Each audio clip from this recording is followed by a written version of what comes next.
का डिसीजन लेती है और वो बहुत तरह से सोच के लेती है। मैं नहीं बोलूँगा कोई डिसीजन गलत होता है या सही होता है, वो सिचुएशनल होता है। गवर्नमेंट को मेरे हिसाब से किसी भी पल्स पे ड्यूटी बढ़ाने का अभी नहीं सोचना चाहिए। ओके। और ओवरऑल एक स्टेबल एनवायरनमेंट जो सरकार ने, कंज्यूमर अफेयर मिनिस्ट्री ने हमें लास्ट 2 साल से 3 साल से दिया है, उसको चलते रहना देना चाहिए। ओके। हमारा फोकस होना चाहिए कैसे हम पल्सेस की अवेलेबिलिटी बढ़ाएं। और अगर एल नीनो ईयर होता है, कम सप्लाई होती है, तो उसके बावजूद हमारे यहाँ फूड इन्फ्लेशन बहुत ज़्यादा ना बढ़े। लेकिन अगर मैं इसको पूरा समराइज करके बोलूँ, जो आपने मेरे से एक लाइन का सवाल पूछा था कि क्या दालें यहाँ से मंदी लगती है, तेज लगती है, तो मैं ऐसे बोलूँगा कि ज़्यादा प्रोबेबिलिटी है दालों के भाव यहाँ से स्टेबल और तेज रहेंगे। बहुत कम चांस या प्रोबेबिलिटी है कि दालों के भाव यहाँ से नीचे आए।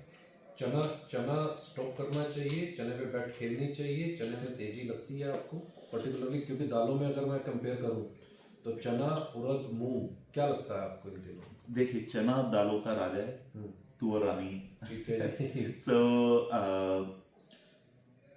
आई am always very scared to give a price view, लेकिन मैं इसको प्रोबेबिलिटी व्यू बोलूंगा दोबारा, क्योंकि भाव 50 भी हो सकता है, 60 भी हो सकता है, 70 भी हो सकता है, किसी को नहीं पता, वो सप्लाई डिमांड पे डिपेंडेंट है। नीचे मैक्सिमम कितना डिप मार सकता है चना? आज अगर कांडा डिलीवर्ड भाव 54 रुपए है, उसके सामने एमएसपी 58, 58.5 के आसपास है, मेरे को नहीं लगता चना में 50 पैसे की भी मंदी है। अगर आप 54 है, मेरे को नहीं लगता इसके नीचे चना जाने का कोई चांस। ठीक है, यानी आपको लगता है कि 53 वेरी लो प्रोबेबिलिटी। अगर आप मेरे को 53 की प्रोबेबिलिटी बोलेंगे, मैं पीक हार्वेस्ट में भी 10% प्रोबेबिलिटी बोलूंगा, उससे ज्यादा नहीं। ओके। और ऊपर जाने का कितना प्रोबेबिलिटी है?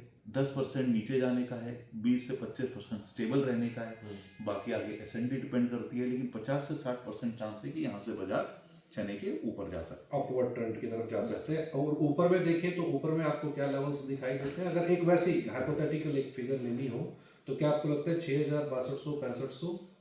ठीक है। सो जैन से मार्च में मेरे को मार्केट कंसोलिडेट होते हुए stable with a slight upward बाइस लगता है। बहुत ज़्यादा तेजी, बहुत ज़्यादा मंदी नहीं लगती। ठीक है। अप्रैल में जून जैसे ही मॉनसून की क्लैरिटी आने लगेगी, अगर थोड़ा सा भी स्लाइट डेविएशन है, तो इन प्राइसेस में 10 से 15% की उछाल कभी भी आ सकती है। ओके। और उसके बाद परफॉर्मेंस, दैट इज जून, जुलाई, अगस्त, सितंबर, अगर मॉनसून वाकई में थोड़ा सा भी खराब होता है, फिर ये नंबर 10-15% तेजी आ सकती है।